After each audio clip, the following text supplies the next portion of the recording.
Place à présent à l'invité de la rédaction et on parle des nouveaux enjeux au sein des organisations professionnelles. Le secteur des ressources humaines est en pleine mutation dans des économies en perpétuel mouvement comme c'est le cas en Afrique ces dernières années. Et pour trouver le bon profil pour les postes à pouvoir dans les entreprises commerciales et même dans les institutions, on se tourne vers des cabinets de recrutement. Agiloya Afrique, avec à sa tête sa cofondatrice Agnella Vekwaku, fait partie de ces entreprises de recrutement sur lesquelles s'appuient les organisations pour épouser les objectifs du moment. Merci Madame Agnella Vekwaku d'être avec nous. Je vous en prie.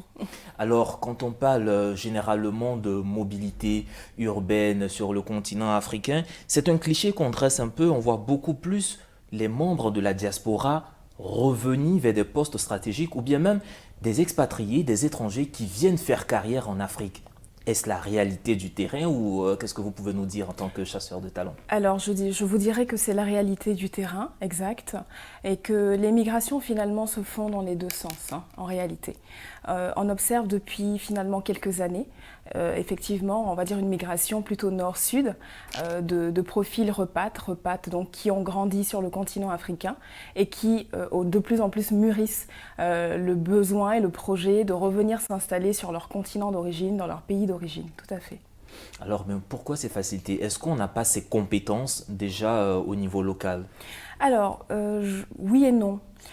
Quand on peut les trouver, ces compétences, effectivement, et on peut les trouver, je veux dire, plus loin, en fait, au-delà des frontières.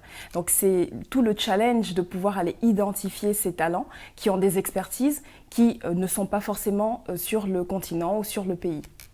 Et quand on parle d'expatriation, de mobilité professionnelle, on voit beaucoup ces clichés, ces repattes, comme vous le dites, qui viennent sur le continent, mais au niveau local, au niveau continental, est-ce qu'on observe cette migration, ces mouvements? On voit au Cameroun, je dis Bien n'importe quoi, est-ce sûr. qu'on voit au Cameroun tirer beaucoup d'Ivoiriens dans des postes stratégiques? Est-ce qu'on voit en Afrique du Sud tirer du côté du Maghreb? Est-ce que ça se voit sur le continent? Ça se voit, effectivement, ça se voit.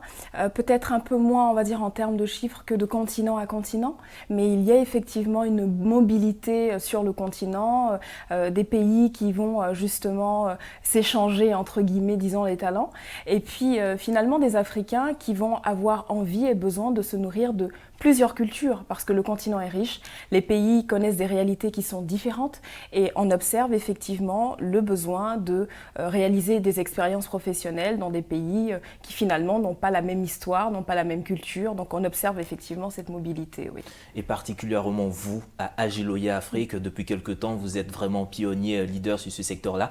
Comment vous arrivez à aider ces deux parties à travailler? Comment vous agissez? Quelle est votre particularité justement en tant que recruteur? Alors je dirais l'observation et l'écoute active. C'est celle-ci qui va permettre de comprendre la réalité d'un client, d'une entreprise, d'un environnement finalement, et de comprendre aussi la réalité d'un candidat. Finalement, quand il y a recrutement de part et d'autre. C'est-à-dire que l'employé va recruter son futur employeur et l'employeur va recruter son futur employé. Comment? C'est l'employeur C'est un généralement. choix. Aujourd'hui, ce que nous observons, c'est que pour que ça fonctionne, c'est un peu, on va dire, comme un engagement, c'est un engagement réellement que les deux prennent.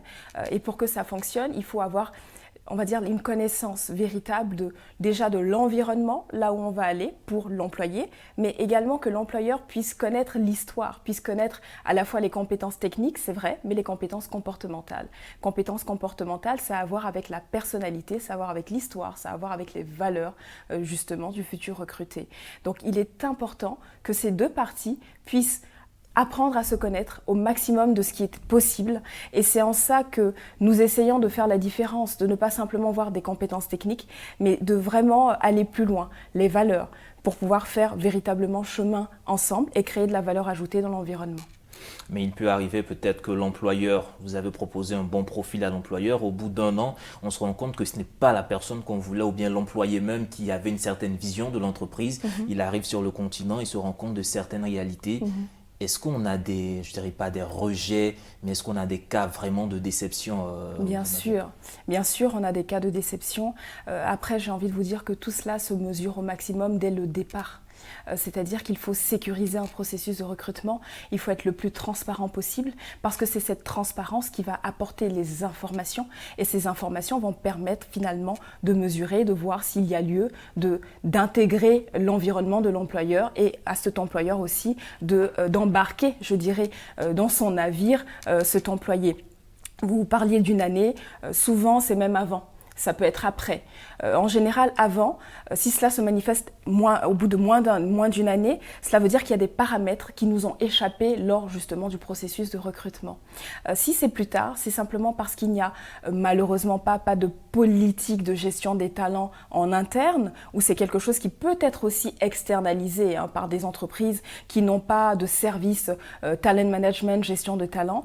C'est en fait, si vous voulez, quelque part tout un art de se dire je vais intégrer des collaborateurs qui ont une histoire, qui ont des compétences, certes, techniques, comportementales, mais au fur et à mesure de leur croissance et de leur évolution, je vais toujours prendre le pouls de savoir quelles sont leurs motivations. Parce que dans la vie, les motivations, elles évoluent. Elles ne sont pas statiques. On est amené quand même à évoluer, à avoir une motivation aujourd'hui, en avoir une autre au bout de 2 ans, dépendamment de ce qu'on vit.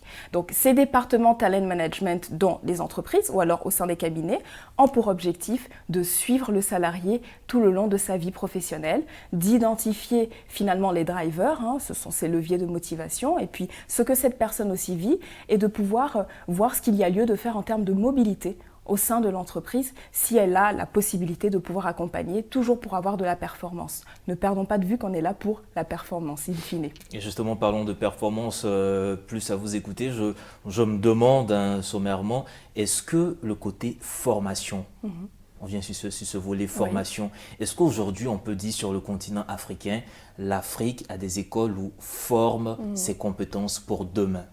Alors, c'est très délicat et difficile de répondre à cette question parce que l'Afrique, c'est une Afrique qui est plurielle.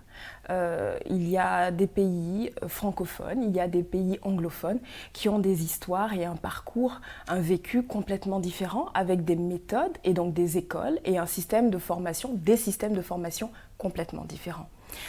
Pour autant, moi je vais prendre vraiment le parti du recruteur, du professionnel des ressources humaines. Ce que nous observons, c'est qu'il y a encore un décalage entre les personnes qui se font former et leur réelle, on va dire, aptitude, le fait d'identifier qu'elles soient réellement prêtes à être opérationnelles tout de suite dans l'environnement professionnel. C'est vraiment ce que nous observons et aussi ce que les entreprises et les employeurs observent. Donc aujourd'hui, ce que nous essayons de faire en tant que cabinet conseil en ressources humaines et recruteurs, c'est d'accompagner et d'essayer d'amener cette conscience-là chez les jeunes, chez les personnes qui se forment, de ce que c'est à elles d'être proactives et finalement de se connecter aux professionnels, de se connecter à leurs futurs recruteurs et aussi de développer une curiosité sur le monde et sur le marché du travail qui va leur permettre d'avoir les informations qu'il faut pour être opérationnel le plus vite possible, parce que c'est ce dont il est question aujourd'hui en entreprise. C'est ce dont il est question. Alors c'est une question que je devais peut-être poser dès le départ, mais qui me revient. Agiloya. Quelle est la particularité, le nom? Pourquoi avoir choisi ce nom? Alors, Agiloya, l'histoire d'Agiloya, qui est un projet entrepreneurial qui est encore jeune, c'est une agilité qu'on évoque beaucoup, mais en vérité, il y a toujours été question d'agilité. Depuis la nuit des temps, l'homme, la femme, dans son évolution, a dû s'adapter à son environnement. Voilà, pas le choix, c'est comme ça. Pour survivre, il faut s'adapter, il faut développer donc une agilité qui permet quelque part ce fait de réussir à s'adapter à l'environnement. Et Oya est une déesse Yoruba qui incarne la force et le changement.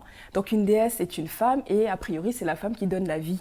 Voilà, donc nous donnons naissance à des projets en ressources humaines, nous accompagnons les projets ressources humaines, nous accompagnons l'humain avec un grand H qui doit reprendre sa place dans l'environnement parce que dans toute entreprise et tout projet, il y a des hommes, il y a des femmes, il y a des entreprises, il y a des projets parce qu'il y a des hommes et parce qu'il y a des femmes. Donc c'est ça Agiloya Afrique. Merci encore Madame Aniela Vekwako. Je rappelle que vous êtes la directrice générale de l'entreprise Agiloya Afrique. Et avec vous, nous avons parlé un peu de la mobilité urbaine et surtout de cette réalité au niveau des emplois en Afrique. Mesdames et messieurs, vous l'avez compris, c'est ici que se referme cette page de l'invité. Agréable suite au programme sur nos antennes.